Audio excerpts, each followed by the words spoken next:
Here is the 2026 topic outline in which I'm going to cover one topic on this list each week for the remainder of the year. Now, there's a lot more topics than what I posted on this slide, but this is at least 9 of them, 9 weeks of information that is coming at the beginning of this year. So let's go through the list on what will be discussed for kinky hair. So the first topic, which is today, that will be discussed, will be the structure and morphology of kinky hair. The next topic I'm going to look at is how temperature plays a critical role in the hydration of type 4 hair. What is the purpose of a rinse conditioner and why it's needed before deep conditioning? I've noticed that there is a lot of confusion, and this applied to me as well. A lot of confusion on whether or not a rinse conditioner or deep conditioner needs to be used, whereas you actually need both. But I don't know if most people know the purpose of each and how that plays a significant role in the conditioning and the detangling and hydration of kinky hair. So we're going to look at the purpose for each so that we have a better understanding as to why we're using the products we're using for our type of hair. The third topic we'll look at is deep conditioning required for coily hair? We'll touch on how to control your shower temperature, because that is a possibility for us given the fact that technology has advanced so that now we can monitor the water temperature that is actually coming out of the faucet, out of our shower head. We'll look at how to calibrate your hooded hair dryer. We'll learn what is an occlusive and the similarities between shea butter, grease, and shea. There's a lot of women in the natural hair community, and men probably, who have hair routines that are heavy occlusive, I would say, in which there is a high focus on using occlusives in order to retain the length or to grow long hair. And I'm going to explain the purpose of an occlusive and how it should be applied, if or when it should be applied. We'll take a look at that, because these are topics that I had to learn as well. Although I have a scientific background, and although I have spent my time in pharmaceutical sciences, I really did not spend much time learning the science of hair, because that is just not my career path. However, I had to take some time to actually learn this information so that I could use the necessary tools and products and techniques in order to maintain the hair on my head. Right. So the next topic we'll look at is how it is possible to grow long, dry hair. I noticed that there's a lot of women who have successfully, because that was their goal, was to grow hair either bra strap length or tailbone length, and now they're starting to experience a lot of breakage, and they don't know why. So we're definitely going to understand the theory of hair and why your hair could be experiencing breakage if it is not related to I would say vitamin deficiencies or some other type, let's say like mechanical damage from styling, like due to tight hairstyles or something like that. But it could be breaking off for other reasons, and we're going to look at why that could be the case. Another topic I'm going to cover is the purpose of mucilage products on coily hair and the similarities between aloe vera gel, flaxseed gel, and ambunu. Some people have a preference for one over the other. However, they all do serve the same purpose. And we're going to learn if it is required, how to use it, and how to use it as a tool to maintain the length of your hair if that is something you want to incorporate into your hair routine. And one of the last topics I have on this slide is what is hydrated hair versus moisturized hair. So there is a difference, and I put moisturized hair in quotations because you can honestly have dry hair that feels moisturized, and it all depends on your routine. And sometimes if you stop using that particular product that made your hair feel moisturized, you start to experience a lot of dryness and a lot of breakage, and it results in a lot of confusion with several women, because they look at that and they think, well, I did the best that I could to maintain and moisturize my hair, and all I did was change one thing. I don't know why all of a sudden I'm experiencing a lot of breakage. So that's just 9 topics, which is 9 weeks of information that is coming for kinky hair chemistry. And as I told you, there's so much more information that I already plan to post throughout the year. I'm going to post one topic a week, and then we're just going to really get into understanding the theory of our hair type, not straight hair, not curly hair, but definitely tight, kinky, coily hair that would be considered type 4, or some people say type 4C hair. So let's continue. I learned that my kinky hair isn't or wasn't dry by accident. I went natural, I want to say my freshman year when I was in college. And I had chopped off all of my relaxer. And I ended up, we were under the thought process because I was a kid at the time, I was 18. And we thought at the time that the products or the product lines that were used that had relaxers as part of its product portfolio could not be used for natural hair. So when I was 18 years old, freshman in college, I was using Mazzani. And I had stopped using Mazzani all the way because I thought, well, the shampoo and the conditioner is formulated for relaxed hair. It's not formulated for any other type of hair.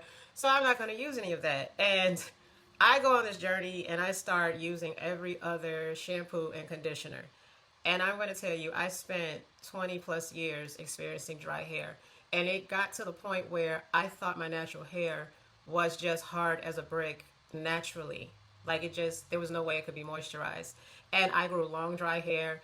I did a lot of different trends and very much eccentric methodologies in order to maintain and moisturize my hair. And I had to get with the program and really take a step back because I was really hard on myself. And I was like, you have a scientific background. You have a scientific understanding of products, a knowledge base. You should find a scientific method to take care of your hair. But as all of us, we succumb to the trends and everything that go viral and we try it out. And I finally started to abandon a lot of those trends and methodologies. And I said, let's just go based on science and let's see what happens. So I started doing this, I want to say 5 years ago. Well, no, 6 years ago now. It was during COVID when all of us were working at home and I had more time. So I started researching more things as far as what actually works on hair. What is the science? What is the structure of hair? And that was kind of like my revamped journey. And over those 6 years, I have collected so much, over 5 years, because now it's 2026. But over 5 years, I have collected so much information on kinky hair that now I have a thorough understanding of what my hair type is and how to actually take care of it for me to grow long moisturized hair. And I want to share that information with you. So as I mentioned, I thought my hair was dry for several years after going natural because I really thought I wasn't doing enough or doing the right things. And the truth is, I wasn't doing the right things, but I didn't know why I wasn't doing the right things because I wasn't applying any type of science behind what I was doing. I was just following trends. The second thing is that after digging into the science, I learned something very important, which is kinky hair isn't dry by accident. It is the morphology of our hair. It's not a personal failure and it's not about trends. It's about the structure.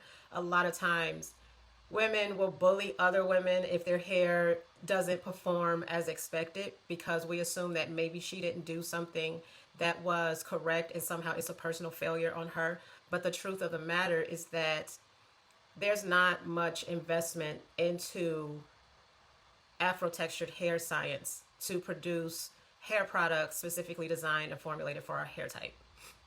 So that lady is doing her best to try to take care of her hair from what she understands.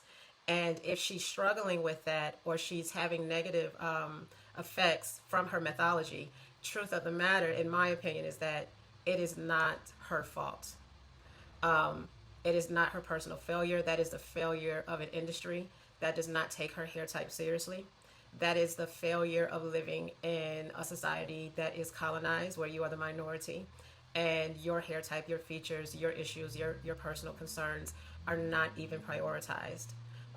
And it's not even a discussion at the table. And so we have to think about that in STEM. Black people, we are, I want to say, make up like 6% of STEM majors, and that we're spread out throughout the entire industry.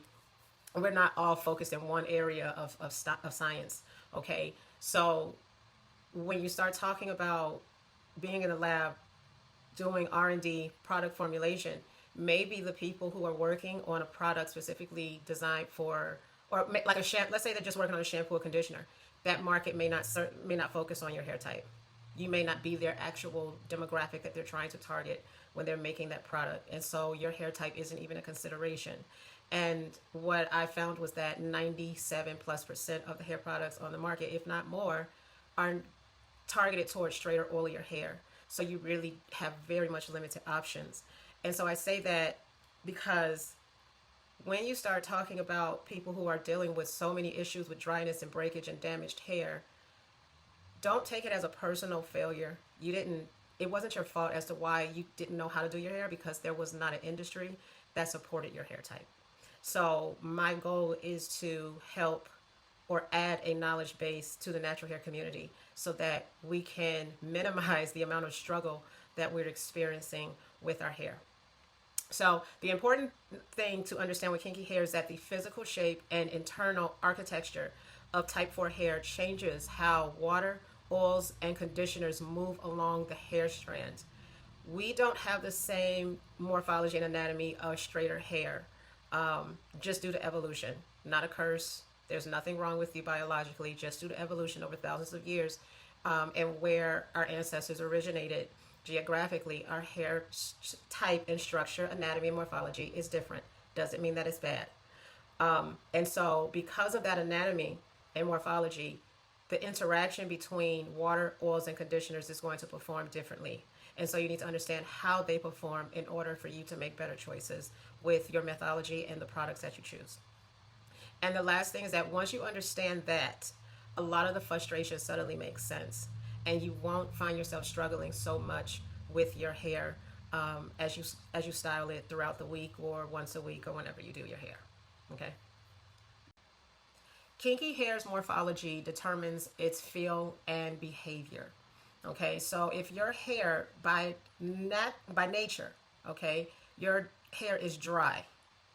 Our hair is dry. I'm going to use our instead of your. Our hair is actually dry. Just because your hair is dry does not mean that you have neglected it. There are tons of people who wash, moisturize their hair to the best of their ability, and their hair still feels and looks dry. And it's not your fault. The dryness does not mean that someone neglected their hair. So don't look at other black women or black men and you see that their hair is dry and just assume that they didn't put in any type of time, invest any time into styling their hair. And they probably did, but the issue is that because there isn't much of a knowledge base on kinky hair, what they did was not suitable for their hair type, and as a result their hair is still dry. So dryness does not mean that you're neglecting your hair. It just means that you probably did not use the right product or method to get moisture into your hair. So our hair behavior is biology. It's not personal failure. And the structure of our hair determines moisture movement. And those are three things that we have to understand in order to know what products to use and how to successfully hydrate, condition, and seal our hair up until the next wash day. So let's look at straight hair versus kinky hair morphology. Straight hair, when you look at it from a microscopic standpoint, straight hair has a circular fiber, right? It just looks like a cylinder, straight with no points of friction. Kinky hair, otherwise, is elliptical and it's a flattened fiber. And what you'll notice is that, let me see if I can find my pointer here. Kinky hair has a lot of bends and twists throughout the hair strand. So if you have any shed hair as you're going to style your hair this week or next week, look at the actual hair strand and you'll notice that, as we all should know, that it's not straight. That you have all of these bends and twists that are just going, different types of ways everywhere, right? Well, that's going to determine the moisture or the moisture retention in your hair strand. The more bends you have throughout your hair strand equals the more stress points. And the more stress points you have puts you at a higher risk for dryness, damage, and breakage. Under a microscope, straight hair and kinky hair are not the same shape. Straight hair has a more circular cross-section, whereas kinky hair is flatter and more elliptical, as I had just previously mentioned. The flattened shape creates sharp bends and twists along the strand. And with every bend becomes a stress point where water escapes more easily and breakage is more likely. So the key takeaway when you're understanding the structure of kinky hair is that moisture loss in kinky hair isn't random. It's built into the geometry of the fiber. So this is something that is going to naturally happen. And I just want to pause here for a second to say, if we understand that moisture loss is easier for our hair type, then that means that we have to actually add moisture into our hair on a routine basis to maintain the hydration of the hair and to prevent breakage and loss. So to talk further on that, when we start talking about maintaining hairstyles longer than a week, that's when you can really run into some serious trouble when you're not moisturizing your hair, getting hydration into that hair between 7 and 10 days after the first wash. So if you're going 2 weeks, 3 weeks, months on end, and you're not moisturizing that hair, and we're going to talk about what exactly is moisture, right? If you're not getting moisture into that hair, what will happen is that your hair will start to experience a lot of breakage because the geometry of your hair has dryness built into it as a native structure or as a property, okay? Why moisture escapes faster from kinky hair? Kinky hair has more irregular cuticle patterns along the hair strand. So instead of lying flat and uniformly overlapping like shingles on a roof, that's how straight hair is, okay? The cuticle is very much regular and uniform in shape, whereas with kinky hair, it's irregular. So go look at a roof and look at the shingles. That is very similar to straight hair. Now imagine someone did a roofing job for your house and they put the shingles any kind of way and cut them any kind of at any size and just randomly put them on the roof. That would look like the cuticle layering on kinky hair, all right? So it's very much irregular. It's not uniform whatsoever, and that contributes to the dryness of the hair. So the cuticles are often uneven and they're slightly raised, especially at the bends of the hair. So we have an inherent native raised cuticle on our hair strands. They do not lay flat like straight hair. So as a result, the hair has a weaker barrier against moisture loss. And moisture is going to, it will not easily stay or remain on our hair or inside of our hair simply because the structure of the cuticles that lay along our hair strand are just not uniform enough. They are so much irregular that water can easily escape, that dryness is just going to naturally occur. So why is that important? Water can enter the hair, but it also leaves faster, especially during shampooing if temperature and formulation aren't controlled. So if you wash your hair on water that is way too hot, what happens is that the cuticles actually aggressively lift, and they're already naturally lifted, but they're going to aggressively lift irregularly. And what's going to happen is that protein is going to denature at higher temperatures, and you're going to experience more dryness. So you have to control the temperature of the water when you're shampooing. It is very much critical.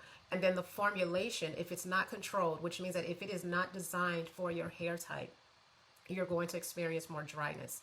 So there is a discussion right now about Black women using what they define as white people hair products. I'm not going to define it as that. Those are shampoos and conditioning systems designed for straighter, oilier hair that have a different cuticle structure and a different hair morphology and anatomy. And just shopping indiscriminately when it comes to your shampoo and conditioner can be very much damaging to your hair if that shampoo and conditioner is not formulated for your hair type. So you have to make sure that not only the temperature is controlled when you shampoo and condition, you have to ensure that the formulation is specifically designed for your hair type. So the key takeaway is that the cuticle is not uniform. The cuticles are irregular and they are raised. They have an uneven overlap, which means that it is a weak barrier, and it becomes harder to retain surface moisture. All right, it also harder probably to retain internal moisture. There is two types of moisture properties for your hair, or two types of moisture conditions, which would be internal and external moisture. And sometimes I have seen it in which, and I have done both, by the way, where you have internal moisture, but you don't have external moisture, or you have external moisture and you don't have internal moisture. And you're going to learn how do you get one without the other. But it is important to have both, and you need to have both in order to maintain your hair as moisturized and healthy, especially if you want to retain the length of your hair. Why can kinky hair feel dry even when it's hydrated? So hair can actually have internal moisture inside the cortex, but still feel dry to touch. Why is that? Because the cuticle, which is a surface layer, is responsible for retention and lubrication. So when you touch your hair, you could have very soft hair, but if you don't have surface moisture, when you at touch, you can say, oh, well, it feels dry. It doesn't feel very much moisturized, and that's probably because you have internal moisture, which you have water absorbed in that hair, but there was no surface moisture applied to the outer external part of the hair. So what surprised me is that with kinky hair, the internal hydration doesn't automatically translate to softness. And that's why surface conditioning, temperature control, and proper sealing matter more for this hair type than people actually realize. So as I mentioned in the previous slide, there are people who have figured out how to get internal moisture, and they're like, my hair feels soft all the time. It feels soft when you wash it, but once it dries, it feels hard. And it's a very interesting thing. Particularly, I'm going to give you a hint. This really happens with those who wash their hair every day. The girlies who are doing the daily washing, when they wash their hair, because I was there too. I was experimenting for 60 days, I want to say, and washing my hair every day. And every day I wash it by the second week. I noticed that you put water on my hair, and it was super soft. It was baby soft. And then I would go ahead and I wasn't doing the butters and oils, right? And I would just do the leave-in conditioner and the styling agent, and my hair felt hard. But when I washed it, I was like, it's soft. This doesn't make any sense. So that's somebody who could have internal moisture, but they lack external moisture. And then there are people who have external moisture and they lack internal moisture, right? And so when they wash their hair and they finally take the product off, it's like my hair looks so dry and feels extremely dry without those products that I applied to the hair. So there are a lot of women, I would say, that probably make up more than 50% who experience either one of the other, internal or external. And then there's a small group of women who have both internal and external moisture for their hair type. So the key takeaway for this part of the discussion is that internal moisture does not equal surface moisture. The cortex can contain water, which, as we see in this diagram, is that you have internal moisture, which is water inside the hair strand, and it can also have surface moisture. And as I mentioned before, depending on your hair routine, you can have one or the other, or you can have both. So the cuticle controls the retention of moisture, which is water. Moisture is not oil, it is not butters, it is not waxes, it is not sprays.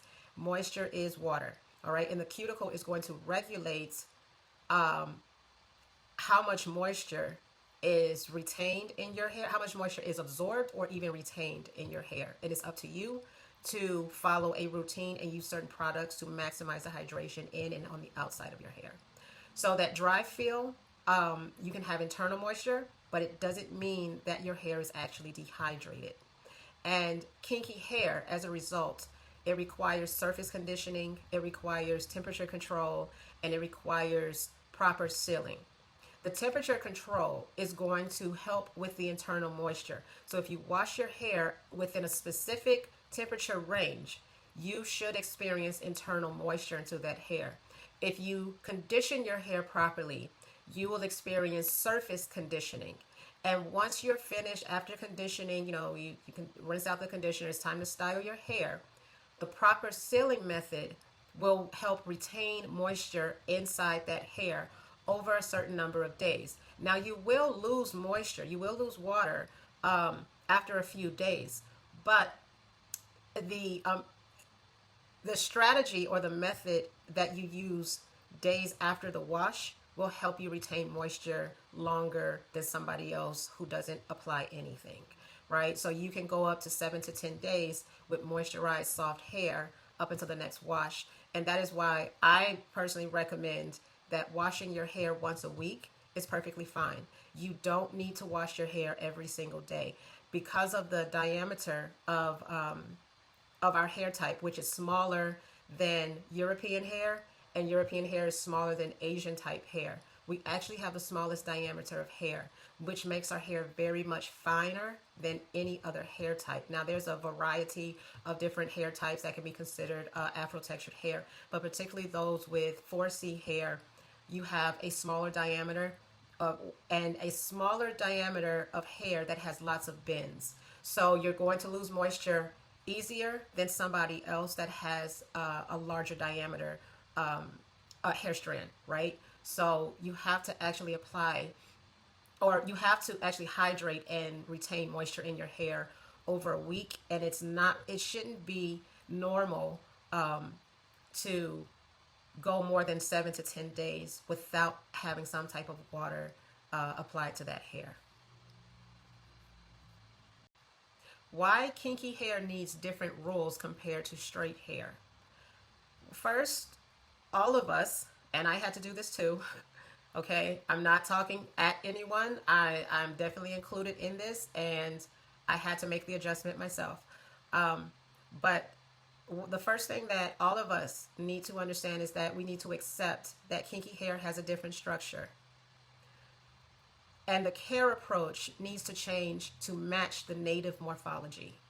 So if you see someone with straight hair doing a routine or using a specific tool, that routine, that product has been specifically designed for their hair type, most likely.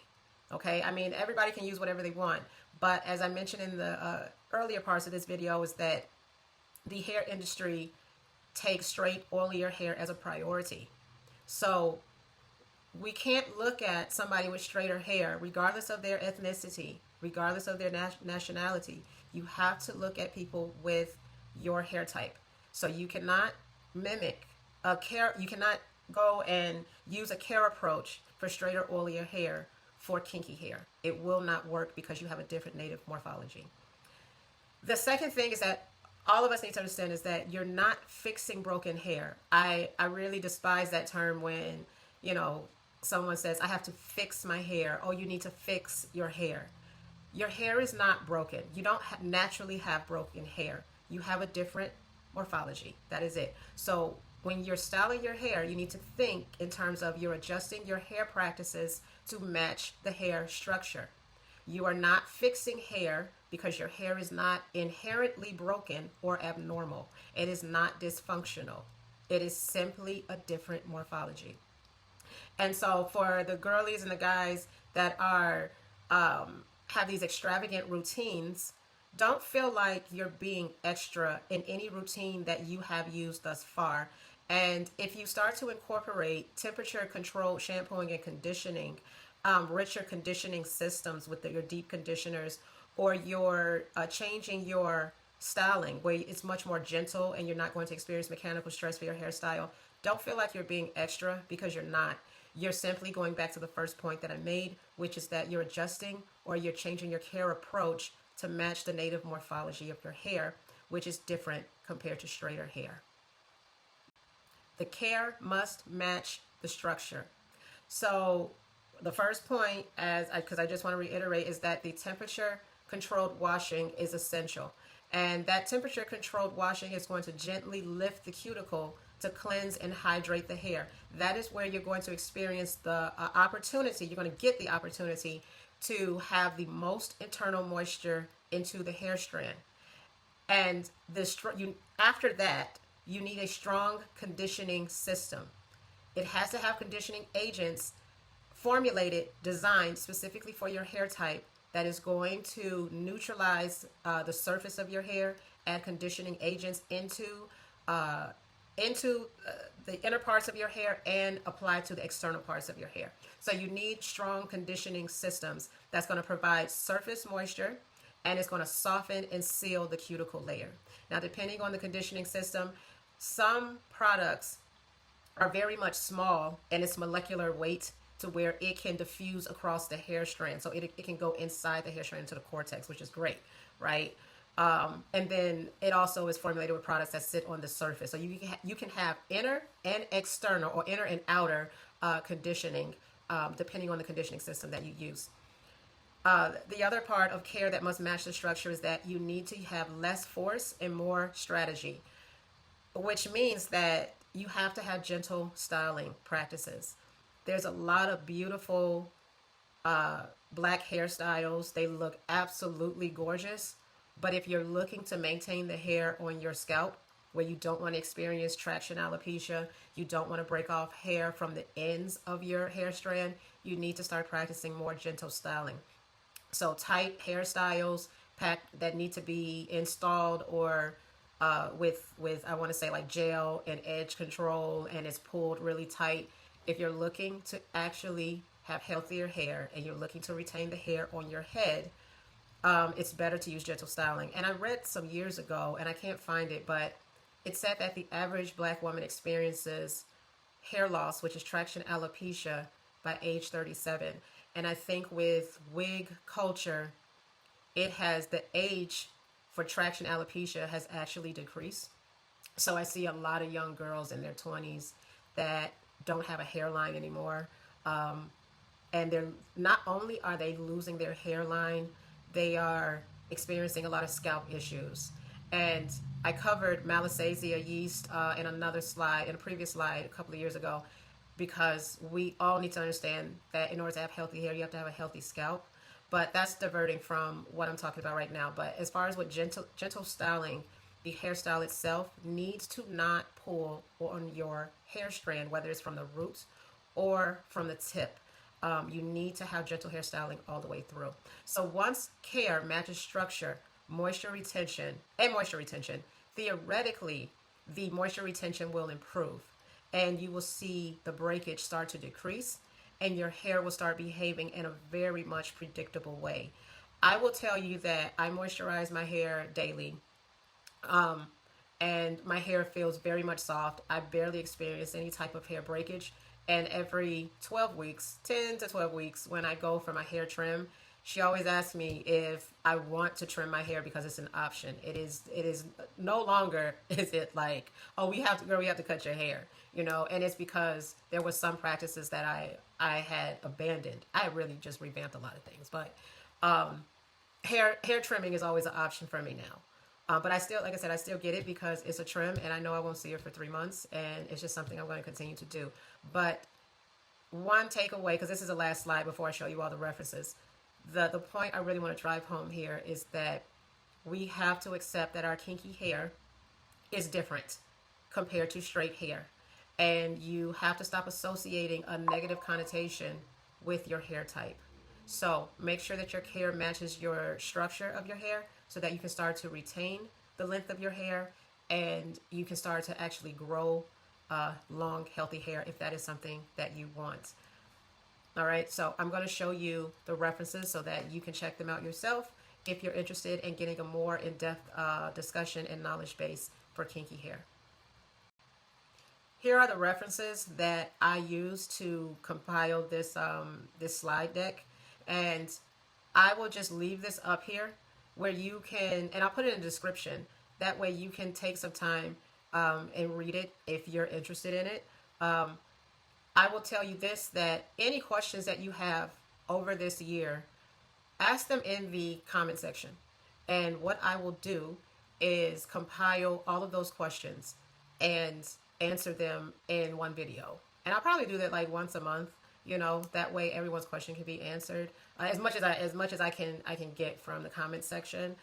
But we'll definitely go into more theory. This was kind of like a first, it's like the first day of class where you get like a general base, but it's really not really in depth with scientific terms and all of that, because I do know that everyone has a different background. So I'm going to touch on things that have a very much strong scientific base, and other things that are just like more in general terms. But anytime you have a question about something, please feel free to ask, and I'm going to answer it to the best of my abilities. As I said, this is a learning journey for me as well. I started with the no butters and oils in 2020, and I didn't know that it was a trend because I just wanted to see, because that was my first rodeo at, like, let's see what happens with science. And it took me 5 years to kind of come up with a routine. And I had my trials and tribulations over 5 years. I did washing my hair every day, and I didn't know that was a trend either. But I have this feeling that a lot of us are operating independently, although somehow we're cohesively working together because we're all experiencing the same hair issues with our hair type. So I finally figured out what the heck is going on. And I started using science-based knowledge to develop a very good routine. And now every time I look at those trends on YouTube, sometimes I cringe, and sometimes I'm like, oh girl, I can tell why your hair feels dry. But I don't leave comments, I just said I'll continue to look and peek into the natural hair community to see what's going on. And I would just continue to make slides centered around those trends and those viral practices so that you can know whether or not it's going to be beneficial to your hair. So I'll talk to you later, and you can see me next week for another post. Bye now.